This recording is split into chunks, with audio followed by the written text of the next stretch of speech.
అనాగరిక దశ నుండి బతకడానికి మనిషి నానా కష్టాలు పడ్డాడు. బిక్కు బిక్కుమంటూ అడవిలో జంతువుల మధ్య బతకడం అంత ఈజీ కాదు. రకరకాలుగా తను ప్రొటెక్ట్ చేసుకుంటూ వస్తున్నాడు.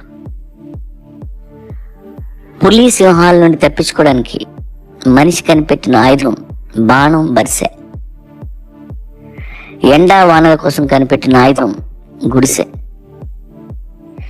క్రిమి కీటకాలు, జబ్బుల కోసం కనిపెట్టిన ఆయుధం వైద్యం.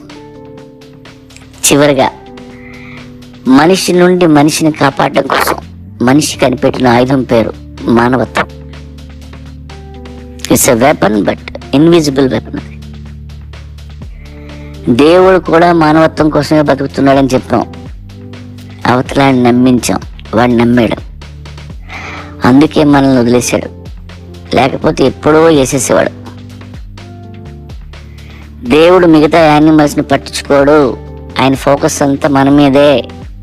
మనం అన్ని జంతువులు చంపేయచ్చు, కానీ మనిషిని చంపకూడదు. దేవుడికి నచ్చదు. దేవుడు బతుకుతున్నదే మనుషుల కోసం అని చెప్పాం. అందుకే అన్ని రిలీజియన్స్కి మెయిన్ హెడ్డింగ్ మానవత్వం. దానికోసం పనిచేస్తుంటాయి. అయినా సరే కొట్టుకు వస్తున్నాం, చంపుకుంటున్నాం. కానీ కష్టాల్లో ఉన్న మనిషికి నిజంగా సాయం చేసే మనుషులు ఉన్నారు. జాలిపడే వాళ్ళు ఎందరో ఉన్నారు. వాళ్ళల్లో ఉన్నది మనిషి స్వార్థంతో కనిపెట్టిన ఈ మానవత్వం కాదు, ఇంకా ఏదో గొప్ప గుణం ఉంది వాళ్ళలో. దానికి వేరే పేరు పెట్టాలంటుంది నాకు. మీకు ఏదైనా తడితే నాకు చెప్పండి. అది మానవత్వం కంటే మంచి పేరు అయి ఉండాలి. లోయలో పడి చనిపోతున్న వాడిని కాపాడాడు.